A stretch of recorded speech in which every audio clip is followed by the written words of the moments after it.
Is the federal government attacking Disney? Are they targeting Disney? A new article by Wired claims that the FCC enforcement chief offered to help FCC Chair Brendan Carr target Disney after the Jimmy Kimmel suspension fiasco. So is this an issue of the federal government overstepping its bounds, or is this just government officials actually doing their jobs? Let's talk about it today on That Park Place. Culture, I'm glad that you are here for this one, my friend, because this one's kind of ridiculous. Let's take a look at this article from Wired, because they are saying last year an FCC chair, Brendan Carr, threatened ABC over Jimmy Kimmel monologue. A civil servant overseeing West Coast stations privately pledged support, according to emails obtained by Wired. A senior Federal Communications Commission official overseeing ABC-owned California stations privately offered to assist FCC Chairman Brendan Carr's campaign last year against the Walt Disney Company and Jimmy Kimmel Live, according to internal emails. On September 17th, Carr threatened Disney with regulatory action regarding the Jimmy Kimmel monologue about the assassination of Charlie Kirk. Let's put that in more perspective here, folks.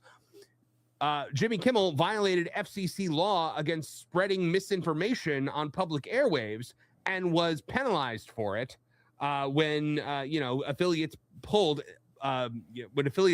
their stations off of pulled him off of their stations on Disney. So Disney had no choice but to actually suspend him for a full 5 days, and everyone lost their minds about it. Major affiliate stations dropped the broadcast. ABC temporarily suspended the show. Later that day, Lark Hadley, the FCC West Coast Enforcement Director, emailed Carr and FCC Chief of Staff Scott Delacour. The email obtained via the Freedom of Information Act was titled "Personal Note of Support, Read Charlie Kirk, ABC Disney Issue."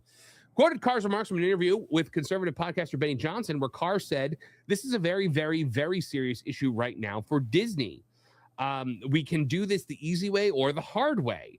Noting that he had been a broadcaster himself, Hadley wrote that the absolute lack of accountability has always confused and sickened me, telling Carr and Delacour, "Please do not let up and let me know if I can help in any way."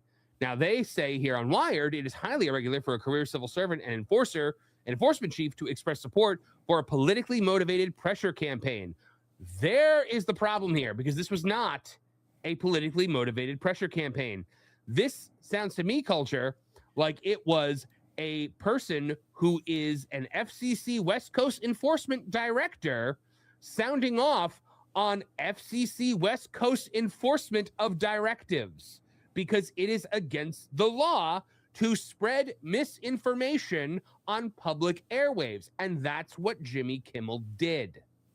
Culture. Yeah, I think even further highlighted in those emails that they selectively edited into this particular story is the fact that this is just an accountability that has been absent from that kind of enforcement in the West Coast specifically for a long period of time. So I think obviously there was going to be a note of some sentiment behind that, but again, the lack of accountability, I think, is what he was reacting to, for the very reasons that you illustrated in your presentation.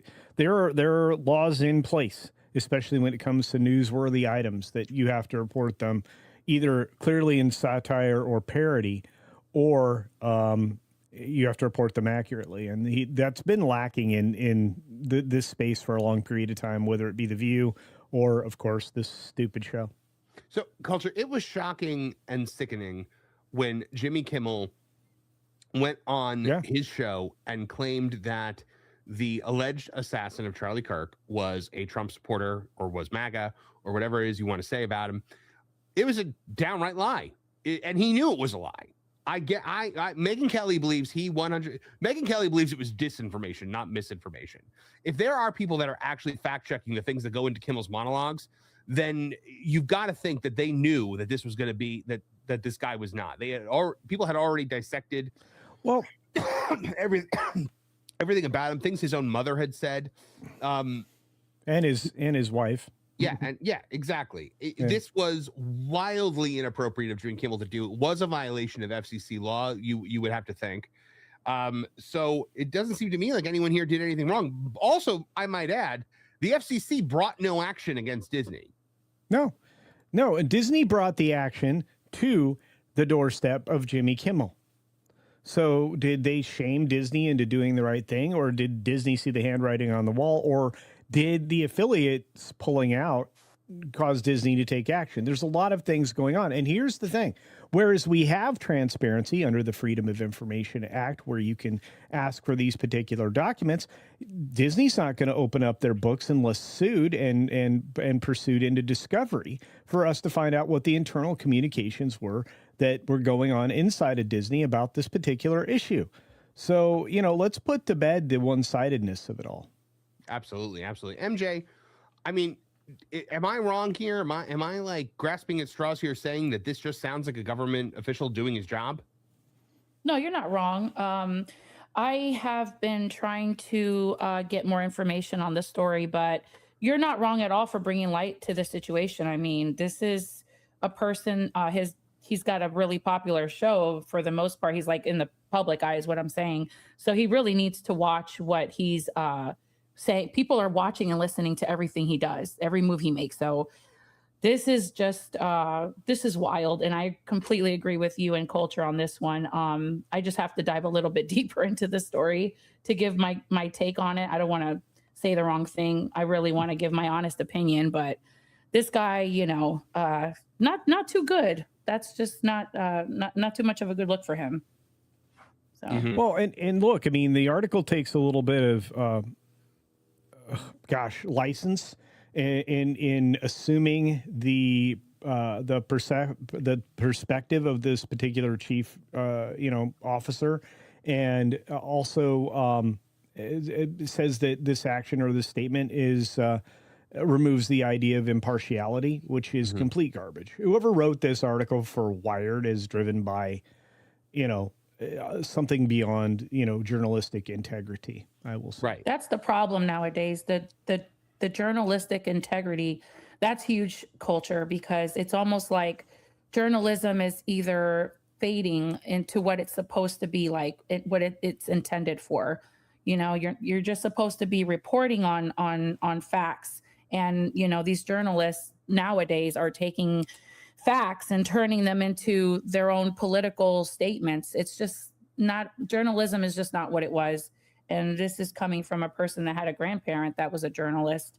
So it's quite saddening to see that.